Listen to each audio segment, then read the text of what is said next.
നമസ്കാരം. Truth vision ന്യൂസിലേക്ക് സ്വാഗതം. 2 വയസ്സുകാരന് നായയുടെ കടിയേറ്റ് ഗുരുതരമായി പരിക്കേറ്റു. കുട്ടിയുടെ മുഖം തെരുവുനായ കടിച്ചു മുറിച്ചു. കുട്ടിയെ തിരുവനന്തപുരം SAT ആശുപത്രിയിൽ പ്രവേശിപ്പിച്ചു. കുട്ടിയുടെ ബന്ധുവീടായ ഉളപ്പില കുളത്തൂരരികത്ത് വീട്ടിൽ അനിലിന്റെ വീടിന്റെ പുറത്ത് വെച്ചായിരുന്നു സംഭവം നടന്നത്.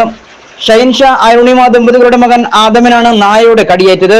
കഴിഞ്ഞ ദിവസം പകൽ സമയത്താണ് കുട്ടിയെ തെരുവുനായ ആക്രമിച്ചത്. മാതാവ് അരുണിമ പലവട്ടം കുട്ടിയെ തെരുവുനായയിൽ നിന്നും രക്ഷപ്പെടുത്തുവാൻ ശ്രമിച്ചെങ്കിലും നായ കുട്ടിയെ ആക്രമിക്കുകയായിരുന്നു.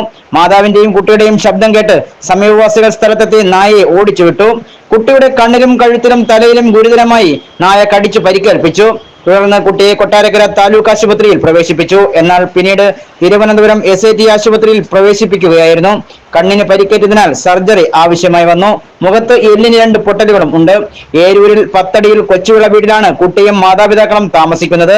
കഴിഞ്ഞ ദിവസമാണ് ഇവർ കളപ്പിലിയിലെ ബന്ധുവീട്ടിൽ എത്തിയത്. അവിടെ വെച്ചാണ് കുട്ടി നായയുടെ ആക്രമണത്തിന് ഇരയായത്.